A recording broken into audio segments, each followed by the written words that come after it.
नमस्कार स्टूडेंट्स, स्वागत है आप सभी का एक और ताबड़तोड़ क्लास में। आज हम 12th फिजिक्स का चैप्टर 2 पढ़ने वाले हैं, स्थिर विद्युत विभव एवं धारिता। इस चैप्टर से रिलेटेड जितने भी इंपॉर्टेंट क्वेश्चन हैं एक ही वीडियो में आपको कराए जाएंगे और जितने भी टॉपिक पढ़ाए जा रहे हैं उन टॉपिक के अलग अलग वीडियो भी आपको प्ले लिस्ट में देखने को मिल जाएगा। उसका लिंक मैं डिस्क्रिप्शन में दे दूंगा। तो चलिए आज का वीडियो शुरू करते हैं। तो इस क्लास में हम क्या क्या टॉपिक पढ़ने वाले हैं, चलिए उसको देख लेते हैं। क्या पढ़ेंगे हम?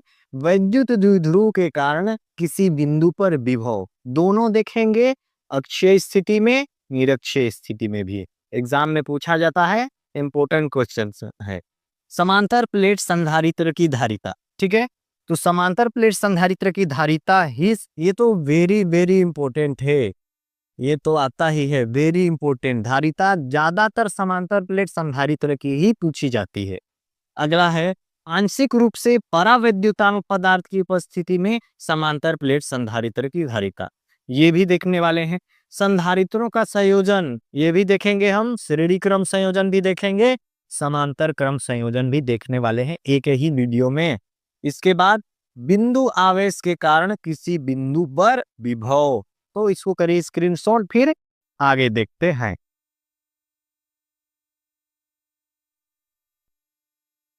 चलिए तो अब पहला टॉपिक लेके चलते हैं, वैद्युत द्विध्रुव के कारण किसी बिंदु पर विभव अक्षीय स्थिति में।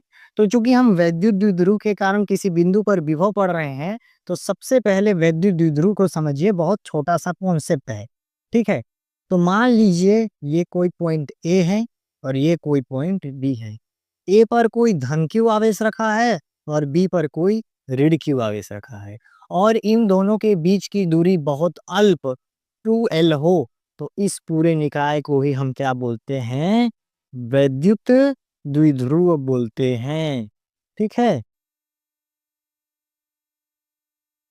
क्या हो? दो विपरीत या विजातीय आवेश, मतलब एक धनावेश होगा तो दूसरा ऋण आवेश, और इनके बीच की दूरी बहुत अल्प 2L हो, तो इसको क्या कहते हैं? वैद्युत द्विध्रुव।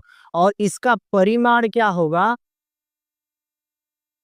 इस वैद्युत द्विध्रुव का परिमाण होता है P। P मतलब इन दोनों आवेशों में से एक आवेश गुणित उनके बीच की दूरी। तो दूरी क्या है उनके बीच की? 2L। तो P इज इक्वल टू हम क्या लिख सकते हैं? 2QL। 2 को पहले लिख दिए, फिर Q लिख दिए, फिर L लिख दिए। तो इतना छोटा सा था कॉन्सेप्ट। अब अक्षीय स्थिति को समझिए। तो अक्षीय स्थिति क्या होता है? देखिए, हम धन Q आवेश लेते हैं और ऋण Q आवेश लेते हैं, और इन दोनों आवेशों के कारण किसी पॉइंट पर, तो मान लीजिए कोई पॉइंट P है, तो उस पॉइंट पर हम क्या, किसकी गणना करते हैं? विद्युत विभव की गणना करते हैं।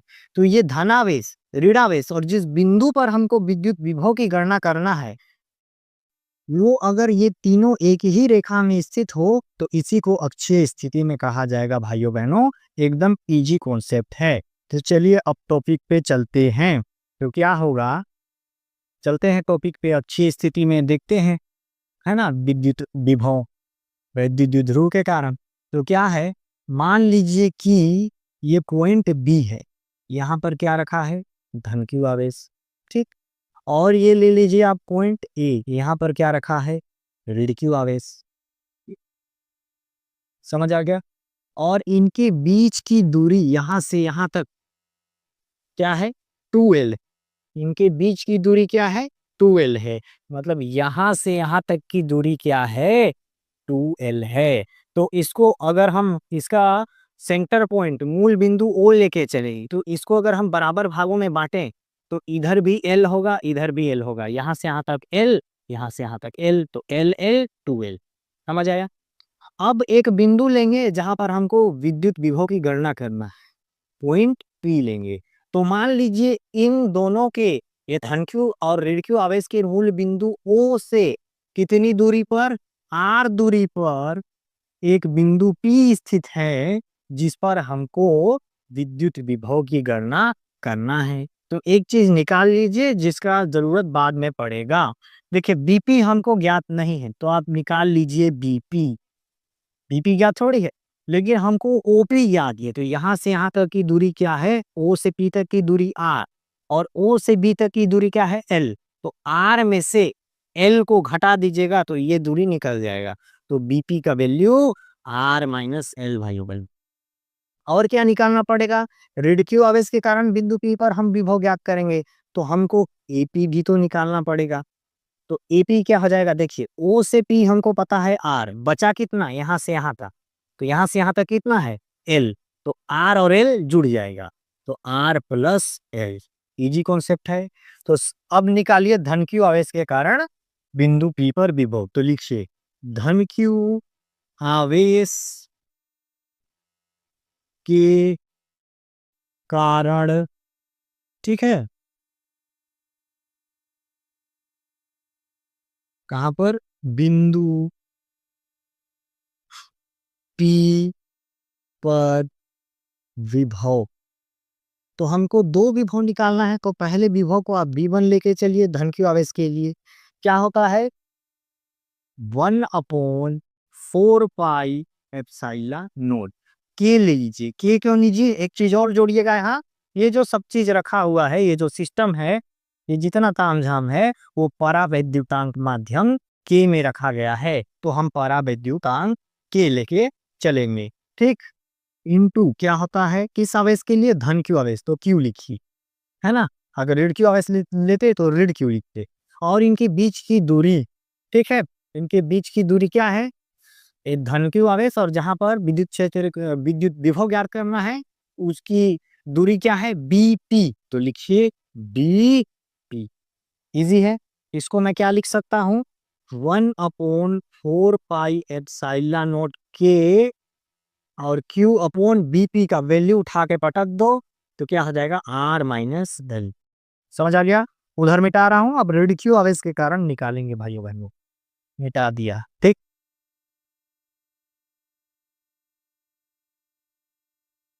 अब देखिएगा, अब क्या, ऋण क्यू आवेश के कारण, ठीक है, कहां पर, बिंदु पी पर क्या निकालेंगे, विभव। समझ आया, तो उसको V1 बोले थे, इसको V2 बोल दीजिए, तो क्या हो जाएगा 1/, वही चीज लिखाएगा ना, 1/4 पाई एप्सिलॉन नॉट के, और वहां क्यू लिए थे क्योंकि धन क्यू आवेश है, तो यहाँ ऋण क्यू लेंगे, और उनके बीच की दूरी, ऋण क्यू और इस पॉइंट के बीच की दूरी क्या है एपी, तो लिखिए एपी, ठीक है, समझ आ गया। इसको कैसे लिख सकता हूं मैं, 1/4 पाई एप्सिलॉन नॉट के, इतना तो हो जाएगा, और इधर माइनस क्यू अपॉन एपी का वैल्यू क्या है आर प्लस डेल। इतना समझ आ गया, धन क्यू आवेश के कारण विभव और ऋण क्यू आवेश के कारण विभव भाइयों बहनों, तो रिजल्टेड परिणामी विभव निकालिए। यदि परिणामी विभव भी हो तो लिखिएगा परिणामी विभव, यदि क्या हो वी हो तो हमारा परिणामी विभव क्या हो जाएगा, दोनों को जोड़ दीजिए V1 प्लस V2, तो वही तो रिजल्टेड, दोनों को जोड़िएगा परिणामी निकल जाएगा। तो पहला क्या है देखिए 1/4 पाई एप्सिलॉन नॉट के Q upon R minus L plus क्या हो जाएगी 1/4 पाई एप्सिलॉन नॉट के, ठीक है, into minus Q R plus L. इतना हो गया। अब देखिए इसमें कॉमन क्या है, यहाँ से यहाँ तक अलग टर्म है ना, यहाँ अलग टर्म इधर अलग टर्म, तो देखिए 4 पाई एप्सिलॉन नॉट की, 4 पाई एप्सिलॉन नॉट की क्यू, क्यू निकालिए कॉमन, तो क्या हो जाएगा, क्यू ऊपर है तो ऊपर लिखिए, बटे में क्या इसको लिख दीजिए 4 पाई एप्सिलॉन नॉट के, समझ आ गया, इतना हो गया। अंदर क्या बचा, ये 1 बचा और बटे में आर माइनस एल, ठीक। और इधर ये देखिए प्लस इंटू माइनस, इधर हो जाएगा माइनस 1/R+L। इतना करिए स्क्रीनशॉट, फिर देखते हैं आगे। चलिए अब आगे देखते हैं, इधर को मैं मिटा रहा, ठीक है। तो हमको v विभव का वैल्यू क्या मिला है उसको दोबारा से लिख देता, ठीक। v इज इक्वल टू मिला है q upon 4 pi epsilon not k, और क्या मिला है 1/r-a माइनस 1/r+l, ठीक है। तो v रखिए, ये तो बेटू वैसे ही होगा q upon 4 pi epsilon not k। अब पीरियड गुणा होगा, इसका इधर होगा तो r+l, और इसका इधर होगा तो क्या हो जाएगा, देखिए r का 1 से होगा तो r, लेकिन ये प्लस नहीं, ये माइनस में है तो माइनस। l का 1 से होगा तो l होगा, लेकिन माइनस इंटू माइनस प्लस हो गया। अब आप क्या जानते हैं, एक फॉर्मूला पढ़ा होगा आपने, a ऋण b और a धन b हो तो क्या हो जाता है, a² माइनस b², ये हो जाता है। चूंकि करके बता दीजिएगा। तो इसलिए क्या हो जाएगा, क्या है r-l है, देख लीजिए, और r+l है, देख लीजिए, r-l तो क्या हो जाएगी r² माइनस a², पुट कर दीजिए r² माइनस माइनस, देखिए plus r minus r cut गया, अंदर क्या बचा l 2l upon r² minus l²। समझ आ गया। तो b का वैल्यू क्या मेरा q upon 4 pi epsilon not k और 2l अपॉन r² l²। तो आप क्या जानते हैं, देखिए, तो आप इसको ऐसे लिख सकते हैं 1/4 पाई एप्सिलॉन नॉट k, ठीक। और q को आप यहाँ लेंगे, देखिए आप क्या जानते हैं कि p का जो वैल्यू होता है ना, वो क्या होता है 2ql, बताया था कि नहीं बताया था, ये क्या होता है p का वैल्यू होता है 2ql। तो देखिए 2ql के जगह आप डायरेक्ट क्या लिखिए, p पुट करिए, 2ql बूढ़े में है, और अपॉन क्या है r minus r² minus l², ये मिला। अब आप क्या जानते हैं, यदि देखिए आप देख सकते हैं कि ये l क्या है माइनस में है, तो ये जो l का वैल्यू है ना वो बहुत छोटा है r से, तथा वायु या निर्वात के लिए, वायु या जो निर्वात होता है उसके लिए, इसको मिटा रहा हूं, ठीक है। वायु या निर्वात के लिए जो k का वैल्यू होता है वो 1 होता है, तब तब हमको क्या मिल जाएगा, इस v का वैल्यू तब हमको क्या मिल जाएगा, बाकी तो वैसे लिखिए 1/4 पाई एप्सिलॉन नॉट। अब k का वैल्यू 1 ले लेंगे तो यहाँ क्या बच जाएगा 1, तो 1 का गुणा इससे होगा तो उतना ही आएगा, k1 हो गया, गुणा होके इतना ही आएगा, ठीक, इंटू c। अब देखिए l बहुत छोटा है r से, l बहुत छोटा है r से, तब l की उपेक्षा कर दीजिए, हटा दीजिए उसको, तो r², ये हो गई। तो आप लास्ट में नीचे लिख दीजिएगा कि यही जो वैल्यू है वो वैद्युत द्विध्रुव के कारण किसी बिंदु पर विभव का सूत्र है अक्षीय स्थिति में। नीचे आप उस चीज को लिख लीजिएगा, इतना आप कर सकते हैं। इसको करिए स्क्रीनशॉट, फिर आप निरक्षीय स्थिति में देखते हैं।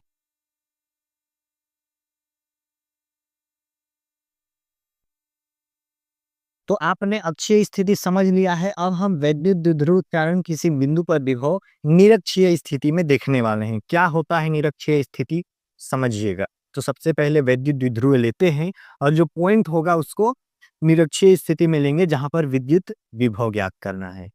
तो मान लीजिए कि ये जो पॉइंट है, ठीक है, ए, ये पॉइंट क्या है ए, यहाँ पर ऋण q आवेश है, और ये जो पॉइंट बी है यहाँ पर क्या है धन q आवेश है, और इन दोनों के बीच की दूरी क्या है 2l है। इसी को वैद्युत द्विध्रुव बोलते हैं। और जिस बिंदु पर हमको वैद्युत विभव ज्ञात करना रहेगा इन दोनों आवेशों के कारण, ये इन दोनों के लंबवत स्थित होगा, यानी यहाँ पर, ठीक। इसको ऐसे मिला दीजिए, इसको ऐसे मिला दीजिए और इसका मूल बिंदु सेंटर पॉइंट क्या है ओ, तो इस सेंटर पॉइंट से इस बिंदु की दूरी जिस पर विभव ज्ञात करना है क्या होगी, आर होगी। अब इन दोनों के लंबवत है ये, देखिए लंबवत इधर 90 डिग्री बन रहा है, इधर भी 90 डिग्री बन रहा है, मतलब ए के भी लंबवत है 90 डिग्री में, बी के भी लंबवत है 90 डिग्री में। तो जिस बिंदु पर हमको विभव ज्ञात करना है वो दोनों आवेशों के लंबवत अर्थात 90 डिग्री पे स्थित हो तो उसी को निरक्षीय स्थिति में कहा जाता है। समझ गए? चलिए हम लेते हैं, अब आगे बनाते हैं। तो लिखिएगा धन क्यू आवेश के कारण कहा बिंदु P पर विभव। समझ आया आपको? तो धन क्यू आवेश के कारण हम लेके चलेंगे V1। V1 is equal to, सूत्र आपको पता है 1/4 पाई एप्सिलॉन नॉट के क्यों? क्योंकि ये पूरा सिस्टम परावैद्युतांक माध्यम के में रखा गया है, इसलिए परावैद्युतांक के लेकर चलिएगा। और क्या होता है क्यू, क्योंकि हम धन क्यू आवेश के कारण ले रहे हैं तो क्यू रखिएगा, ऋण क्यू आवेश के कारण लेते तो ऋण क्यू रखिए, है ना। अपॉन उनके बीच की दूरी, तो उनके बीच की दूरी क्या है, इस पॉइंट और इस धन क्यू आवेश के बीच की दूरी क्या है, बी पी, तो लिखिएगा बी पी। Easy, clear. अब ऋण क्यू आवेश के कारण लेते हैं विभव, ठीक है, यहां से लाइन खींच देता हूं। अब लिखिएगा आप ऋण क्यू आवेश के कारण कहां पर भी हो, बिंदु P पर विभव। इजी है, ठीक। तो ऋण क्यू आवेश के कारण इसको V2 मान लीजिए, तो क्या हो जाएगा 1/4 पाई एप्सिलॉन नॉट के, ठीक। अब यहां लीजिएगा ऋण क्यू, क्योंकि ऋण क्यू आवेश के कारण है, और ऋण क्यू और इस पॉइंट की दूरी क्या है, ए पी, तो यहां क्या लिखिएगा ए, ठीक। अब आप देख सकते हैं हम क्या रखेंगे, देखिए यहां पर, ठीक, लिखिएगा यहां पर, यानी कि चित्र में ऐसा भी लिख सकते हैं, क्या है, जो ए पी है वो बराबर है बी पी के, देखिए ना, ए पी और बी पी का लेंथ है एकदम बराबर है, एक एक ऐसा गया है ऐसा गया है, उससे मतलब नहीं है, लेंथ की बात करूं तो ए पी और बी पी लंबाई में दोनों बराबर है, तो हम क्या ले सकते हैं, ए पी बराबर बी पी। तब क्या, परिणामी विभव, परिणामी विभव, लीजिए परिणामी विभव क्या होता है, V लेते हैं, तो V इज इक्वल टू दोनों विभव को जोड़िए V1 प्लस V2, ठीक है। तो V1 का वैल्यू रख दीजिए यहां पर, V1 का वैल्यू क्या है 1/4 पाई एप्सिलॉन नॉट के, समझ गए, और Q अपॉन BP, ठीक। अब माइनस करके प्लस करके दूसरे को लिखिए, तो प्लस करके दूसरे को लिखिए, V2 का वैल्यू क्या है 1/4 पाई एप्सिलॉन नॉट के, समझ गए, into minus Q upon AP, ठीक है। अब देखिए माइनस और प्लस, प्लस इंटू माइनस क्या हो जाएगा माइनस, तो डायरेक्ट यहां पर आप कर दीजिए माइनस। अब मैं क्या बताया हूं, चूंकि आप देख सकते हैं कि क्या है, आप देखिए मैं बताया आपको ए पी और बी पी क्या है, बराबर है, ठीक है। ए पी और बी पी क्या है, बराबर है, मतलब ये दोनों वैल्यू आपस में क्या है, बराबर। और बाकी वैल्यू को देखिए 1/4 पाई एप्सिलॉन नॉट के, 1/4 पाई एप्सिलॉन नॉट के, ठीक है। क्यू क्यू सब वैल्यू बराबर है, और अलग कौन है, बीपी और एपी, लेकिन कंडीशन यहां पर देखिए कि बीपी और एपी भी क्या है, बराबर हो जा रहा है, मतलब बाकी वैल्यू सेम तो है ही, बीपी और एपी भी सेम हो गया, मतलब पूरा का पूरा वैल्यू सेम हो गया, तो वी का वैल्यू क्या मिलेगा भाइयों बहनों, 0। कैसे, जैसे मान लीजिए आप 2 में से 2 घटाइए, सेम वैल्यू में सेम घटाइए तो क्या मिलता है 0, तो ये देखिए 1/4 पाई एप्सिलॉन नॉट के। तो चलिए आगे देखते हैं। अचानक से लाइट कट गया था, तो कभी बनाते बनाते लाइट कट जाता है, अनेक प्रकार की समस्याएं आती हैं। कल वीडियो शूट किया और वीडियो चालू ही नहीं था, तो ऐसा होता है। तो आप लोग सपोर्ट जरूर करिएगा, लाइक जरूर कर दीजिएगा और सब्सक्राइब जरूर कर लीजिएगा, ठीक है। तो देखिए क्या है, सेम वैल्यू ये है और सेम वैल्यू ये भी है। क्या, 1/4 पाई एप्सिलॉन नॉट के, 1/4 पाई एप्सिलॉन नॉट के क्यू क्यू, ठीक। और बीपी भी और एपी, ये भी दोनों आपस में बराबर हो गए, मतलब ये वैल्यू और ये वैल्यू आपस में सेम हो गया। तो सेम वैल्यू में सेम वैल्यू हटाइएगा तो क्या आएगा, 0। तो नीचे लिख दीजिएगा आप, यहाँ पर नीचे लिख दीजिएगा, बता दे रहा हूं मैं, कि विद्युत द्विध्रुव कारण में किसी बिंदु पर विभव निरक्षीय स्थिति में क्या होता है, शून्य होता है, ठीक है। तो आगे देखते हैं, इसको करिए स्क्रीनशॉट। समांतर प्लेट संधारित्र, तो चलिए समझते हैं कि क्या होता है समांतर प्लेट संधारित्र। तो इसमें दो आयताकार प्लेटें होती हैं, ठीक है। ये देखिए, एक प्लेट ये हो गया और एक दूसरा प्लेट ये हो गया, आयताकार है दोनों।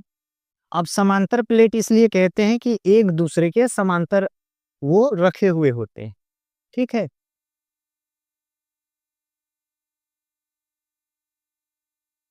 तो इसमें ये जो पहला प्लेट है उसको ए बोलते हैं और जो दूसरा प्लेट है उसको बी बोलते हैं।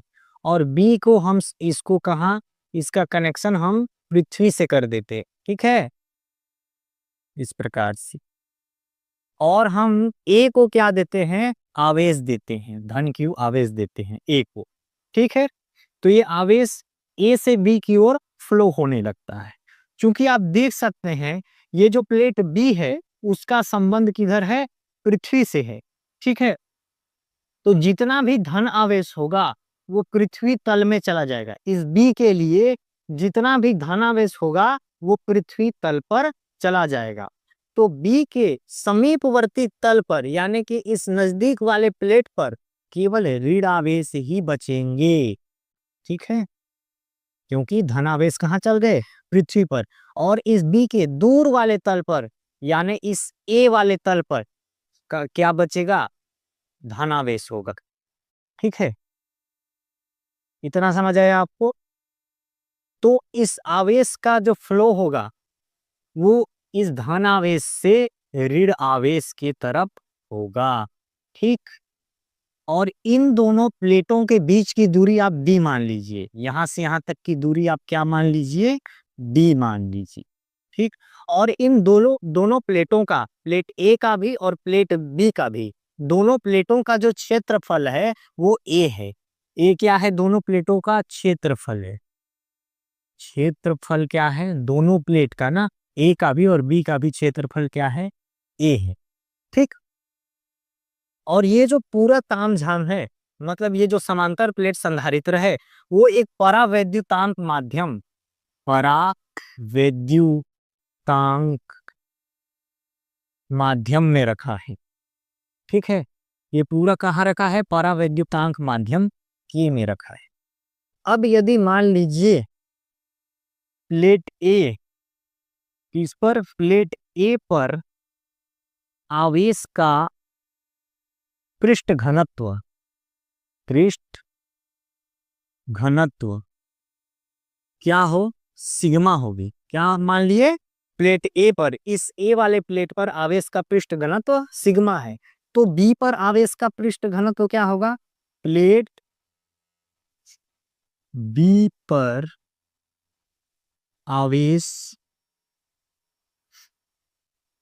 का पृष्ठ घनत्व, देखिए ए पर सिग्मा है क्योंकि ए पर क्या है, धनावेश है, और बी पर ऋणावेश है। तो बी पर आवेश का पृष्ठ घनत्व ऋण सिग्मा होगा, ठीक है।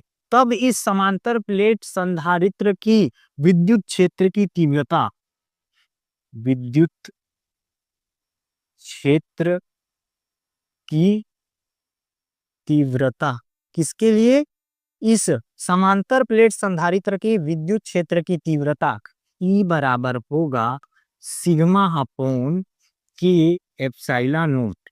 के क्यों? के एक परावैद्युतांक है, क्योंकि ये जो पूरा तामझाम है परावैद्युतांक माध्यम के में रखा गया है। अब यदि इस समांतर प्लेट संधारित्र का विभव विभव क्या हो?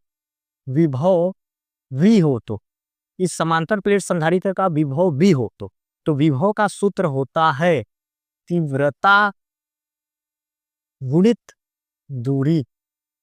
ठीक है, तो तीव्रता क्या है? तीव्रता E है, और गुणित दूरी, दूरी क्या है देख सकते हैं, इन दोनों प्लेटों के बीच की दूरी क्या है? D, तो गुणित D। तीव्रता का सूत्र क्या है? वैल्यू यहां से ले लीजिए, समीकरण 1 दे दीजिए, इसको 1 से ले लेते हैं, सिग्मा अपॉन के एप्सिलॉन नोट इंटू डी। एक साथ इसको क्या लिख सकते हैं? सिग्मा डी अपॉन, ऐसे बुरा हो जाएगा ना, सिग्मा डी अपॉन ये एप्सिलॉन नोट, किसका वैल्यू निकला? विभव का। अब एक चीज हम और जानते हैं कि ये जो विभव है, सॉरी, ये जो सिग्मा है, जो आवेश का पृष्ठ घनत्व सिग्मा है, सिग्मा को हम क्या बोले थे? आवेश का पृष्ठ घनत्व सिग्मा, उसका वैल्यू होता है Q अपॉन ए। Q मतलब आवेश, A मतलब क्षेत्रफल, आवेश बटे क्षेत्रफल। Q आवेश दिए थे देख लीजिए, और इन दोनों प्लेटों का क्षेत्रफल A है। ठीक है, तो सिग्मा बराबर आवेश बटे क्षेत्रफल। तब क्या हो जाएगा? तब ये जो V का वैल्यू है वो क्या हो जाएगा? आप बाकी चीज को सेम रखिए, Q का वैल्यू रखेंगे, ये सिग्मा का वैल्यू रखेंगे, बाकी को सेम रखिए। ये एप्सिलॉन नोट रख दिए, और सिग्मा का वैल्यू क्या है? Q अपॉन ए, तो सिग्मा की जगह Q अपॉन ए हो गया। समझ आया? अब बुरे में है तो इस ए को आप इधर लिख दीजिए। बात समझे? कोई दिक्कत नहीं है, इसको समीकरण आप 2 मान लीजिए।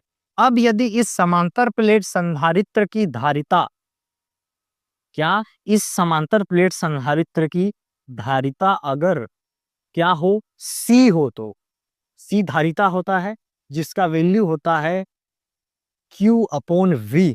Q अपॉन V मतलब आवेश बटे विभव। ठीक है, तो Q की जगह आप Q ही रखिए, और विभव V का वैल्यू क्या है? देखिए समीकरण 2 से, QD upon K epsilon naught A। समझ आ गया? तो Q से Q कट जाएगा, और ये वाला वैल्यू ऊपर चले जाएगा, तो K epsilon naught A upon में क्या बचा? D। तो हमारे समांतर प्लेट संधारित्र की धारिता का वैल्यू क्या आया है? C is equal to K epsilon naught A upon D।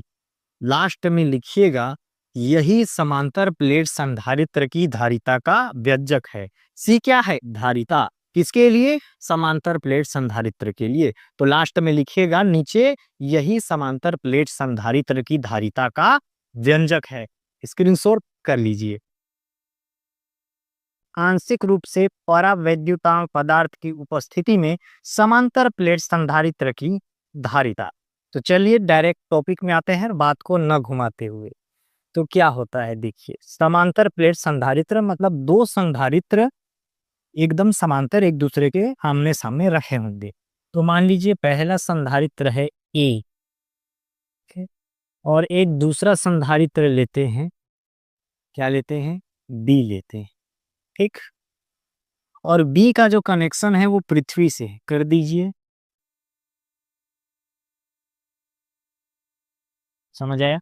तो क्या बोल रहा है? आंशिक रूप से परावैद्युतांक पदार्थ के उपस्थिति में, तो ये जो जितना तामझाम है वो परावैद्युतांक माध्यम में रखा गया है।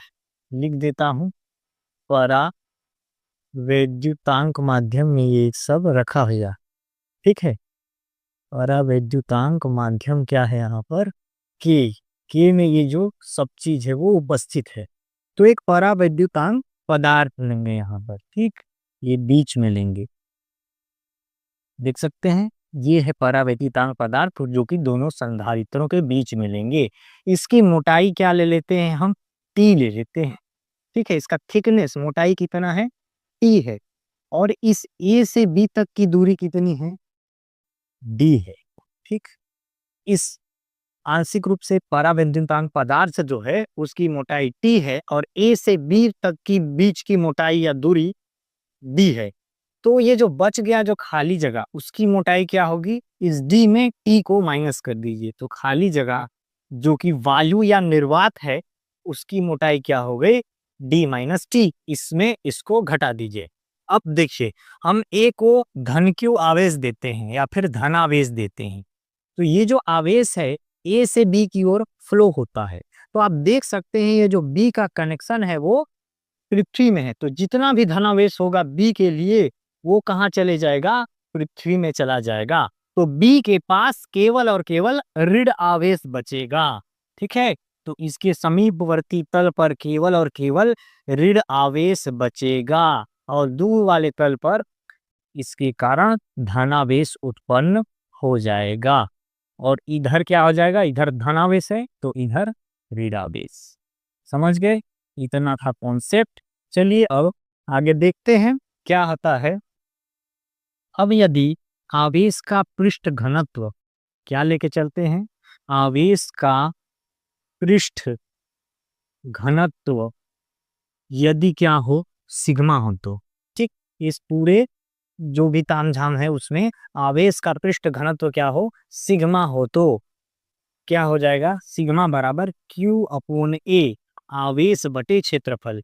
धन क्यू आवेश दिए थे और इस जो संधारित्र लिए हैं ए और बी, उन दोनों का क्षेत्रफल, किसका, ए व बी दोनों का ना, दोनों का ए व बी का क्षेत्रफल, दोनों का क्षेत्रफल हम क्या लेके चलते हैं, ए, दोनों का बराबर है, ए है। तो आवेश का पृष्ठ घनत्व सिग्मा हो तो sigma is equal to q upon a हो जाएगा। ठीक है, तो जो वायु परत है, इस वाला वायु परत, ठीक है, तो वायु परत, ये जो खाली जो बच गया जिसकी मोटाई डी माइनस टी है, वायु परत की तीव्रता है ना, या विद्युत क्षेत्र की तीव्रता क्या हो जाएगी, वायु परत के लिए तीव्रता क्या ले लेते हैं हम, ई नोट ले लेते हैं। तो ई नोट इज इक्वल टू हो जाएगा सिग्मा अपॉन एप्सिलॉन नोट। तो सिग्मा का वैल्यू क्या है आप देख सकते हैं, सिग्मा का वैल्यू है क्यू अपॉन ए, तो लिखिए सिग्मा की जगह क्यू अपॉन ए और ये epsilon naught as it is लिख दीजिए।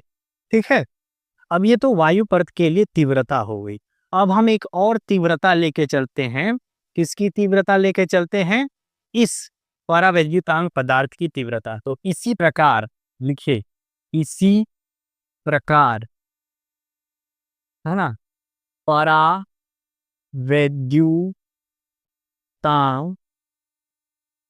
ठीक है, पदार्थ की तीव्रता,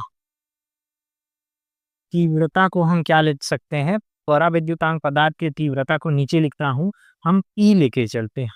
तो ई इज इक्वल टू हो जाएगा सिग्मा अपॉन एप्सिलॉन नोट के क्यों लिए, क्योंकि ये परावैद्युतांक पदार्थ की बात कर रहे हैं और ये जो पूरा है वो परावैद्युतांक माध्यम के में रखा है, तो परावैद्युतांक पदार्थ के लिए के भी लेंगे। ठीक है, तो आप देखिए सिग्मा का वैल्यू क्या है, क्यू अपॉन ए, तो रखिए क्यू अपॉन ए और बाकी को एज इट इज उतार दीजिए, क्या है, एप्सिलॉन नोट के।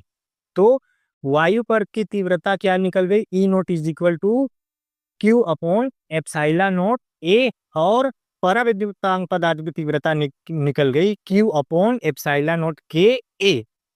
आगे देखते हैं, अब यदि इसकी ये जो समांतर प्लेट संधारित्र है उसकी क्या हो, उसका विभवांतर, अगर विभवांतर क्या हो, विभवांतर अगर वी हो तो विभवांतर वी हो तो क्या हो जाएगा, विभवांतर का सूत्र होता है, इसको आप याद रखिएगा, तीव्रता गुणित दूरी। ठीक है, दूरी आखिर यहाँ मोटाई है तो आप मोटाई ले लीजिए, ओब्लिक करके लिख सकते हैं। तो दोनों की बात करेंगे तो तीव्रता, दोनों की तीव्रता लेंगे हो, पहले हम लेंगे वायु परत की तीव्रता। ठीक है, तो तीव्रता क्या है, वायु परत की तीव्रता देख लीजिए, ई नोट, ई नोट अवगुणित मोटाई है ना, तो मोटाई क्या है वायु परत की मोटाई, डी माइनस टी। तो वायु परत की मोटाई क्या है, डी माइनस टी, जिसको मैं पहले थ्योरी में बताया था। प्लस करके लीजिए दूसरा, इसके बाद प्लस करके दूसरे पदार्थ की तीव्रता लीजिए, मतलब पराविद्युतांक पदार्थ की तीव्रता क्या हो जाएगी, क्या लिए हैं, ई, ठीक, इनटू उसका मोटाई क्या है, पराविद्युतांक पदार्थ की मोटाई क्या है, टी। टी एकदम इजी कॉन्सेप्ट है।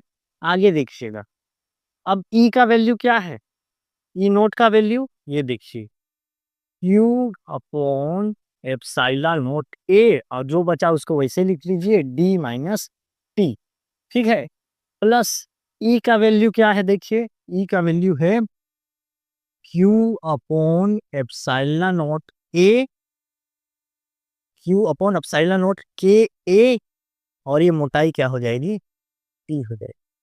अब देखिए आगे क्या करते हैं, जो कॉमन है उसको ले लीजिए, देखिए ये कॉमन है और ये कॉमन, के नहीं होगा ना, एप्सिलॉन नोट ए, देखिए q upon epsilon naught a, q upon epsilon naught a common है, तो उसको ले लीजिए common, q upon epsilon naught a common है, ले लिए, बचा क्या अंदर, अंदर बचा डी माइनस टी, प्लस में क्या बचा, टी बचा, और बटे में क्या बचा, के बचा, ठीक है। अब इसकी, अब इस समांतर प्लेट संधारित्र की धारिता अगर क्या हो, सी हो, तो धारिता क्या हो, धारिता लिखता हूं, यदि धारिता सी हो तो धारिता बराबर होता है आवेश बटे विभवांतर, समझ आ गया। तब सी का वैल्यू हम क्या लिख सकते हैं, आवेश आप क्यू लिखिए, और बटे में विभवांतर का ये जो पूरा वैल्यू है उसको रख दीजिए, क्यू अपॉन एप्सिलॉन नोट ए हो गया, और D minus T plus T upon के, ये पूरा, तो देखिए क्यू से क्यू कट गया, ठीक है, ये वाला वैल्यू ऊपर चले जाएगा तो हो जाएगा एप्सिलॉन नोट ए, बटे में क्या बचा, बटे में बचा D minus T plus T upon के, इतना हो गया। इसको आप ब्रैकेट में ऐसे ले सकते हैं, ठीक, या मत लीजिए ब्रैकेट में, कोई दिक्कत नहीं है। चलिए आगे देखते हैं। अब सी का वैल्यू देखिए, एक स्टेप और बचा है, एप्सिलॉन नोट ए हो गया, और डी को आप वैसे ही रखिए, डी को वैसे ही रखिए, माइनस लगा दीजिए, देखिए टी यहाँ भी है और टी यहाँ भी है, तो टी को आप ले लीजिए कॉमन, तो अंदर क्या बचा, यहाँ पर वन बचेगा, और इधर माइनस वन अपॉन के, यहाँ भी वन बचेगा, है ना, माइनस क्यों लिए, यहाँ टी प्लस में था तो माइनस इंटू माइनस हो जाएगा प्लस, और टी तो बाहर निकल गया, वन अपॉन के। तो यही है परावैद्युतांक पदार्थ की उपस्थिति में समांतर प्लेट संधारित्र की धारिता का व्यंजक, नीचे आप लिख दीजिएगा, स्क्रीनशॉट कर लीजिए। हम संधारित्रों का संयोजन पढ़ने वाले हैं, तो सबसे पहले हम श्रेणी क्रम संयोजन पढ़ेंगे, इसके बाद समांतर क्रम संयोजन भी देखने वाले हैं, तो वीडियो में बने रहिए। चलिए देखते हैं श्रेणी क्रम संयोजन। तो हम क्या करते हैं, संधारित्रों की धारिता को बढ़ाने के लिए इसको अलग अलग क्रम में जोड़ते हैं। तो सबसे हम पहले हम श्रेणी क्रम में जोड़ते हैं, इसके लिए दो या दो से अधिक संधारित्र लेते हैं, तो हम तीन संधारित्र लेकर चलते हैं। देखिए ये हो गया पहला संधारित्र, ठीक, पहले संधारित्र का पहला प्लेट, दूसरा प्लेट, ये हो गया दूसरा संधारित्र, ये हो गया तीसरा संधारित्र, हो गया ना। अब मान लो कि ये जो पहला संधारित्र है उसकी धारिता क्या है, C1, दूसरे संधारित्र की धारिता C2, और तीसरे संधारित्र की धारिता क्या है भाइयों बहनों, C3 है। और इस पहले संधारित्र के दोनों प्लेटों के बीच विभवांतर क्या है, V1, और दूसरे संधारित्र के विभवांतर क्या है, V2, और तीसरे संधारित्र के प्लेटों के बीच विभवांतर क्या है, V3 है, ठीक है। अब इसको जोड़ दीजिए क्योंकि संयोजन कर रहे हैं, ये जोड़ दिया, ये जोड़ दिया, ठीक है। अब देखिए इसको आप मान लीजिए पॉइंट ए, इसको मान लीजिए आप पॉइंट बी मान लीजिए। अब इस पहले संधारित्र के पहले प्लेट में हम क्या देते हैं, धन क्यू आवेश देते हैं, ठीक है, पहले संधारित्र के पहले प्लेट में धन क्यू आवेश देते हैं इधर, तो ये प्रेरण की क्रिया होती है, ये आवेश धनावेश है वो आगे बढ़ते जाएगा, तो प्रेरण की क्रिया से यहाँ धनावेश उत्पन्न होगा, और इसके दूर वाले तल पर ऋण आवेश। ठीक, ये आगे बढ़ेगा। अब यहाँ ऋणावेश है तो यहाँ धनावेश, यहाँ धनावेश है तो यहाँ ऋणावेश, यहाँ ऋणावेश है तो यहाँ धनावेश। अब यहाँ धनावेश है तो अगले में ऋणावेश। अब यहाँ ऋणावेश है तो आगे क्या जाना चाहिए, धनावेश। लेकिन इसका कनेक्शन आप कहाँ कर देंगे, पृथ्वी से कर देंगे। कहाँ कर देंगे, पृथ्वी से कनेक्ट कर देंगे। तो पूरा का पूरा धनावेश कहाँ चल जाएगा, इस बी वाले प्लेट का पूरा धनावेश जो है वो पृथ्वी में चला जाएगा। समझ गए। अब देखिए प्लेटों का विभवांतर, पहले प्लेट का विभवांतर V1 है, दूसरे का V2 है, तीसरे का, पहले संधारित्र का विभवांतर V1 है, दूसरे संधारित्र का विभवांतर V2 है, तीसरे का V3 है। अब यदि परिणामी विभवांतर हम लेके चलते हैं, विभवांतर यदि V हो तो परिणामी विभवांतर, ठीक है। तो ये जो V का जो वैल्यू है वो तीनों संधारित्रों के विभवांतर की योग के बराबर होगा, मतलब V1 plus V2 plus V3। लेकिन हम क्या जानते हैं, परंतु भाइयों बहनों इसको ध्यान दीजिएगा, हम क्या जानते हैं, ये जो V का वैल्यू होता है विभवांतर का, वो आवेश बटे धारिता होता है। ठीक है, तो हम V1 के ये लेंगे तो V1 is equal to Q upon C1, V2 is equal to हो जाएगा Q अपॉन C2 और V3 इज इक्वल टू हो जाएगा Q अपॉन C3 मेरे भाइयों बहनों। अब आगे देख लीजिएगा आप, तो इस वैल्यू पे यहाँ उठा के यहाँ पटक दीजिए तो V इज इक्वल टू, ये V1 का वैल्यू क्या है, Q upon C1 plus V2 का वैल्यू क्या है, Q upon C2 plus V3 का वैल्यू क्या है, Q अपॉन C3। प्यारे बच्चों आगे देखिएगा। अब आप इतना समझ गए, लाइनिंग खींच दीजिए बीच से, ठीक है, समझने में आसानी होता है। V लिख दीजिए चुपचाप से। अब देखिए Q Q Q तीनों जगह है, तो सब जगह होता है, उसको कॉमन बोलते हैं, उसको बाहर फेंको, तो बाहर फेल दिए। यहाँ अंदर क्या बचेगा, Q 1 अपॉन C1, Q तो बाहर निकल गया ना, तो 1 बचेगा। वैसे ही बचेगा 1 upon C2 plus 1 upon C3। ठीक, अब क्या करिए, मान लीजिए कि हम परिणामी विभवांतर ले लिए। अब परिणामी धारिता क्या हो, परिणामी धारिता C हो ठीक है, परिणामी धारिता क्या लिया, C हो तो मैं आपको बताया जो विभवांतर का वैल्यू होता है वो आवेश बटे धारिता के बराबर होता है। तो यहाँ C क्या है, परिणामी धारिता, समझ आ गया, और V क्या है, परिणामी विभव। तो ये जो V का वैल्यू है यहाँ रख दीजिए, तो क्या हो जाएगा, Q अपॉन C हो जाएगा, V का value is equal to Q 1 upon C1 plus 1 upon C2 plus 1 upon C3। समझ आ गया। अब दोनों पक्षों में Q Q काट लो, यहाँ कट गया, 1 बचेगा, 1 अपॉन C।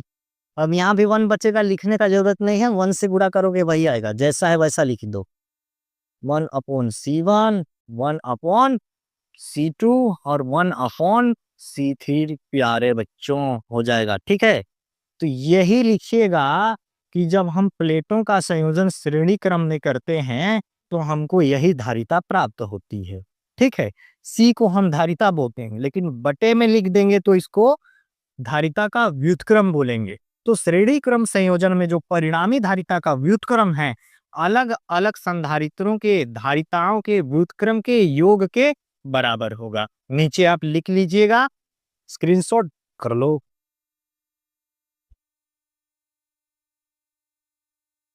तो चलिए समझते हैं समांतर क्रम संयोजन। तो पहले श्रेणी क्रम संयोजन को जान लीजिए, तो इसको समझना आसानी होगा। देखिए, हम श्रेणी क्रम में क्या करते थे, 2 या 2 से अधिक संधारित्र लेते थे। तो मान लीजिए 3 संधारित्र लिए, तो उसके ऐसे जोड़ते थे, एक संधारित्र, दूसरा संधारित्र, तीसरा संधारित्र, पहला प्लेट, दूसरा प्लेट, तीसरा प्लेट, चौथा प्लेट, पांचवा प्लेट, छठवां प्लेट, इस प्रकार से एक श्रेणी में जोड़ देते थे।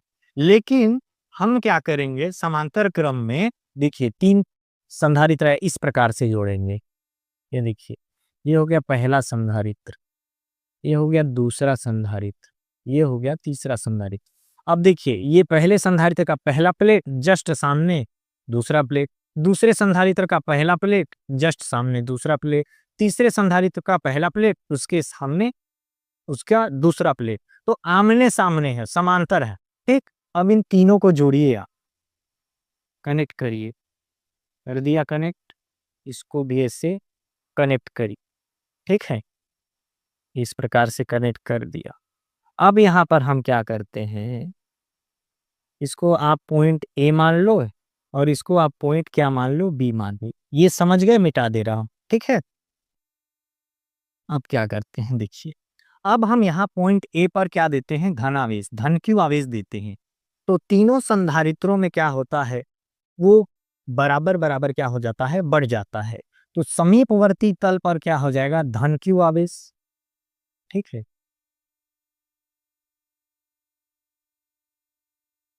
और दूर वाले तल पर ऋण क्यू आवेश। ठीक, लेकिन ये पहले प्लेट के लिए आप ले लीजिए धन Q1 ऋण Q1, दूसरे प्लेट के लिए धन Q2 ऋण Q2, तीसरे प्लेट के लिए धन Q3 ऋण Q3।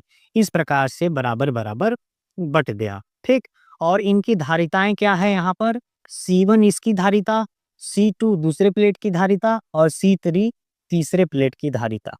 ठीक, अब क्या करिए, इसका कनेक्शन कहाँ कर देते हैं हम, पॉइंट बी का कनेक्शन पृथ्वी से कर देते हैं।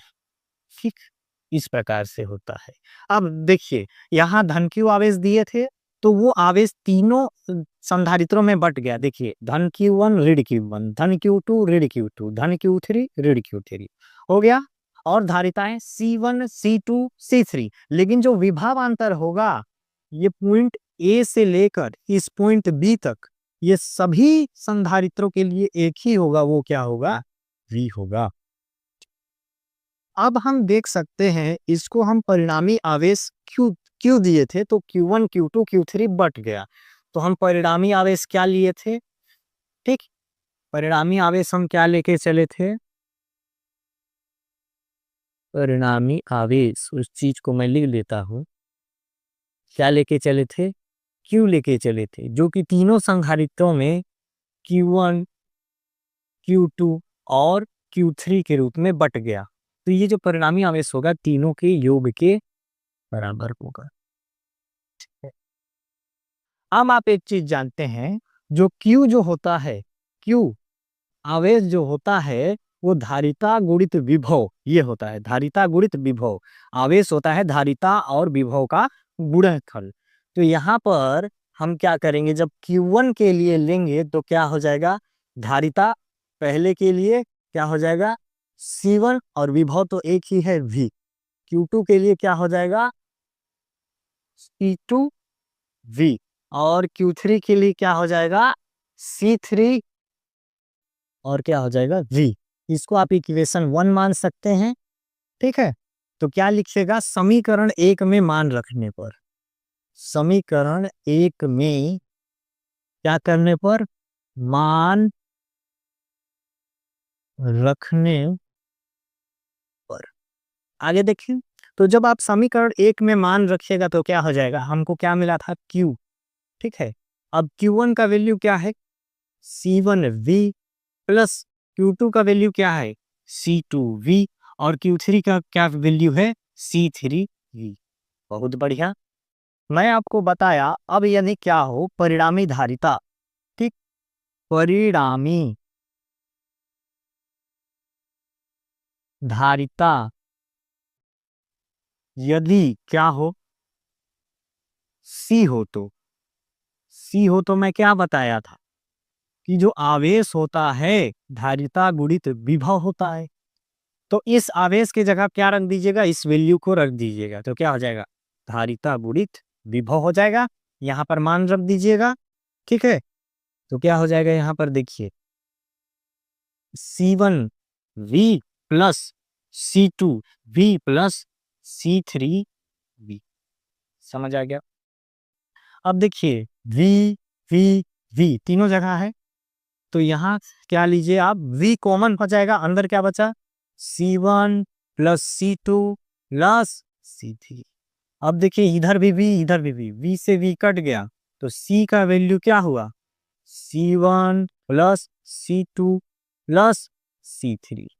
ठीक, तो ये क्या हो जाएगा, इसको आप क्या बोल सकते हैं कि यही क्या है, समांतर क्रम संयोजन में परिणामी धारिता का सूत्र है, जो कि सभी संधारित्रों के धारिता, मतलब पहले संधारित्र की धारिता C1, दूसरे की C2, तीसरे की C3 के योग के, जोड़ दिए ना, के योग के बराबर होता है। क्या होता है, परिणामी धारिता होता है सभी धारिताओं के, सभी संधारित्रों के धारिताओं के योग के बराबर होता है। स्क्रीनशॉट कर लीजिए।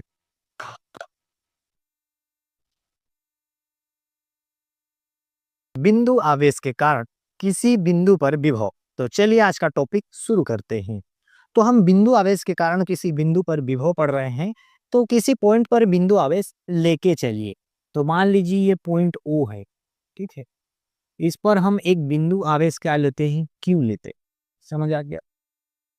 अब इस Q से एक बिंदु कितना है, R दूरी पर एक बिंदु P स्थित है। ठीक है, हम क्या लिए, O पर एक बिंदु आवेश Q लिए और इस बिंदु O से R दूरी पर एक बिंदु P स्थित है जिस पर हमको विद्युत विभव ज्ञात करना है। ठीक, इसको और आगे बढ़ाइए और यहाँ इन्फिनिट लेके चलिए।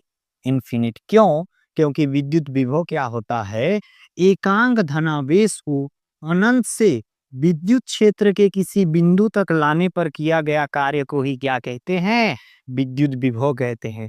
तो इन्फिनिट से कहां लेके आएंगे, विद्युत क्षेत्र के किसी बिंदु P तक। ठीक, और मान लीजिए ये जो बिंदु O है उससे x दूरी पर एक बिंदु, x दूरी पर एक बिंदु A स्थित है और इसके जस्ट नजदीक थोड़ी दूरी पर एक क्या ले लेते हैं, बिंदु B ले लेते हैं। तो A और B के बीच की दूरी एकदम अल्प दूरी है dx, ऐसा मान सकते हैं। अब ये A और B पॉइंट क्यों लिए, देखिए मैं बताया आपको, जो विद्युत विभव होता है एकांक धनावेश को इन्फिनिट से विद्युत क्षेत्र के किसी बिंदु तक लाने में किया गया कार्य। तो हम पूरा एक ही बार पूरा इन्फिनिट से बिंदु P तक नहीं लाएंगे, पहले छोटी दूरी लेंगे। पहले एकांक धनावेश को A से B तक लाएंगे, फिर पूरी पूरी गणना करके इन्फिनिट से P तक लाएंगे। तो आप इन्फिनिट पर भी एक आवेश ले लीजिए, एकांक धनावेश Q नोट। ठीक है, चलिए अब आगे देखते हैं। तो क्या हो जाएगा, ये जो पॉइंट O है, O से x दूरी पर, x दूरी पर, ठीक है, स्थित, कौन स्थित है, बिंदु A पर क्या निकालेंगे, विद्युत क्षेत्र की तीव्रता। O से x दूरी पर कौन स्थित है, बिंदु A स्थित है, उस पर विद्युत क्षेत्र की तीव्रता क्या हो जाएगी, E। E is equal to, विद्युत क्षेत्र की तीव्रता का सूत्र होता है 1/4 पाई एप्सिलॉन नॉट K ले लीजिए। K क्यों, क्योंकि ये जो पूरा सिस्टम जो रखा हुआ है परावैद्युतांक माध्यम में रखा हुआ है, परावैद्युतांक माध्यम K में रखा गया है, तो परावैद्युतांक K यही है। ठीक, और क्या होता है, आवेश बटे उनके बीच की दूरी। तो बीच की दूरी क्या है, A और पॉइंट O के बीच की दूरी क्या है, x का स्क्वायर लिया जाता है। ठीक है, और आवेश क्या था, Q, तो Q अपॉन इन दोनों के बीच की दूरी, मतलब Q और A के बीच की दूरी x का स्क्वायर। इतना समझ आ गया। अब एकांक धनावेश को, एकांक धनावेश को लिखिएगा, एकांक धनावेश को बिंदु कहां से कहां तक लाएंगे, A से B तक लाने में किया गया कार्य। ठीक, इन्फिनिट से पी तक लाएंगे तो उसके लिए हम पहले अल्प दूरी ए से बी तक लेके आएंगे। तो लाने में किया गया कार्य, तो अल्प दूरी है तो डी डब्ल्यू लीजिए। तो कार्य बराबर होता है बल गुणित बल की दिशा में विस्थापन। समझ आया आपको? तो यहाँ पर आप क्या ले सकते हैं इसकी जगह, बल क्या है यहाँ पर, ये जो विद्युत क्षेत्र की तीव्रता है एक प्रकार का बल ही है। तो आप बल के जगह क्या लीजिए, तीव्रता गुणित विस्थापन। समझ आ गया? आगे लिखता,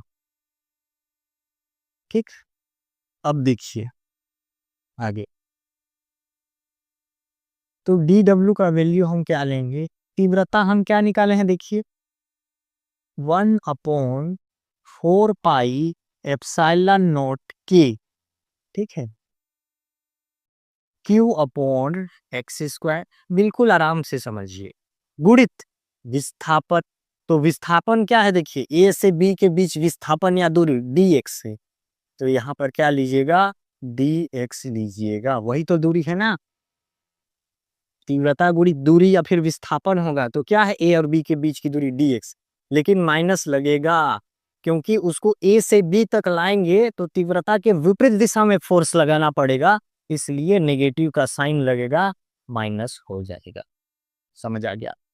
अब आगे क्या करेंगे, ए से बी तक अल्प दूरी के लिए ले आए, अब इन्फिनिट से पूरे बिंदु पी तक लाएंगे तो लिखिएगा एकांक धनावेश को, ठीक है, अनंत अनंत से कहाँ तक लाने के लिए किया गया कार्य, बिंदु टी तक, ठीक है, लाने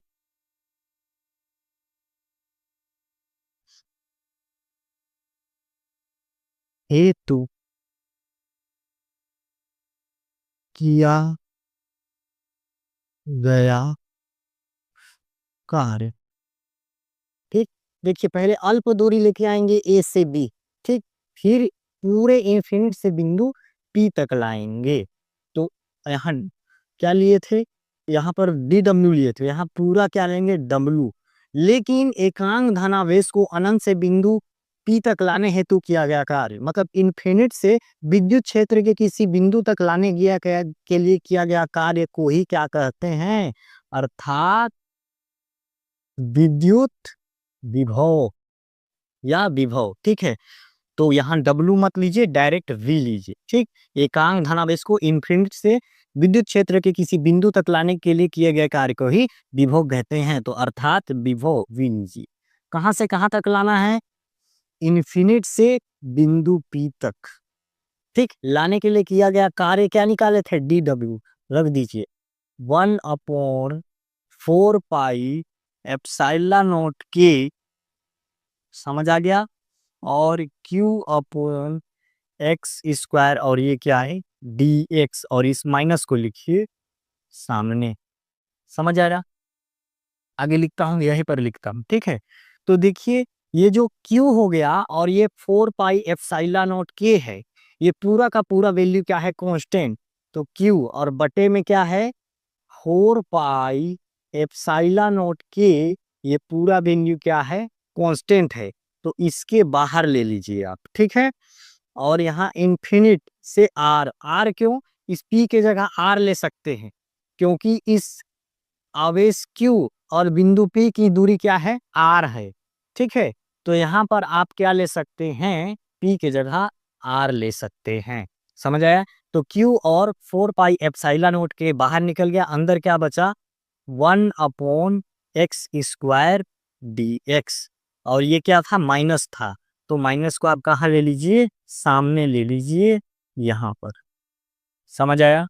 अब आप आगे देखिएगा, अब आगे लिखता हूँ, देखिए हमको क्या मिला है, डी का वैल्यू मिला है -Q/4 पाई एप्सिलॉन नॉट के, ये मिला है, ठीक। और अंदर में क्या मिला है, इन्फिनिट से आर। समझ आया? और एक्स स्क्वायर है, ऊपर जाएगा तो एक्स की के घात में क्या हो जाएगा -2 dx। अब हम क्या जानते हैं, इधर लिखिएगा, सिंस चूंकि इंटीग्रेशन x के power n dx is equal to क्या होता है, x के पावर n+1 अपॉन n+1। तो यहाँ पर क्या है, इंटीग्रेशन x के पावर -2 dx है, तो इसका वैल्यू क्या हो जाएगा, x के पावर n के जगह क्या है -2, तो -2+1 अपॉन -2+1। तो क्या मिल गया फाइनली, x के पावर ये 2+1, 2 क्या हो जाएगा, -1 अपॉन -1। तो इसका वैल्यू क्या मिल जाएगा हमको, x इनवर्स अपॉन -1 का। इतना लिए, चलिए अब इस वैल्यू को पुट करिएगा, तो v का वैल्यू क्या मिला, q upon 4 pi epsilon not k। ये समझ आया आपको। और ये जो इसका जब हम सोल्व करेंगे तो हमको क्या मिला है, देखिए अब तो इसको सोल्व कर लिए, इंटीग्रेशन कर लिए, तो क्या मिला, x का इनवर्स अपॉन -1 ये मिला। ठीक है, लिमिट लगाइए इन्फिनिट से आर, समझ आ गया, इंटीग्रेशन कर लिए, इतना वैल्यू मिला। अब हम क्या लिख सकते हैं, ये माइनस और ये माइनस प्लस हो जाएगा, कट जाएगा, और एक से गुणा होगा तो उतना ही रहेगा, तो ये और माइनस, ये माइनस प्लस हो गया, मतलब कट गया, तो q upon 4 pi epsilon not k मिला, और अंदर में क्या मिला, x इनवर्स, 1 को लिखने का जरूरत नहीं है, और ये माइनस माइनस प्लस हो गया है, क्या हो गया, इन्फिनिट से r। इसको आप क्या लिख सकते हैं, q अपॉन क्या है, 4 पाई एप्सिलॉन नॉट की, ठीक है। और आप इस x इनवर्स को 1/x लिख सकते हैं, और लिमिट r इन्फिनिटी लगा दीजिए। इतना करिए स्क्रीनशॉट, फिर आगे देखते। चलिए इतना स्क्रीनशॉट कर दिए हमने, अब आगे देखते।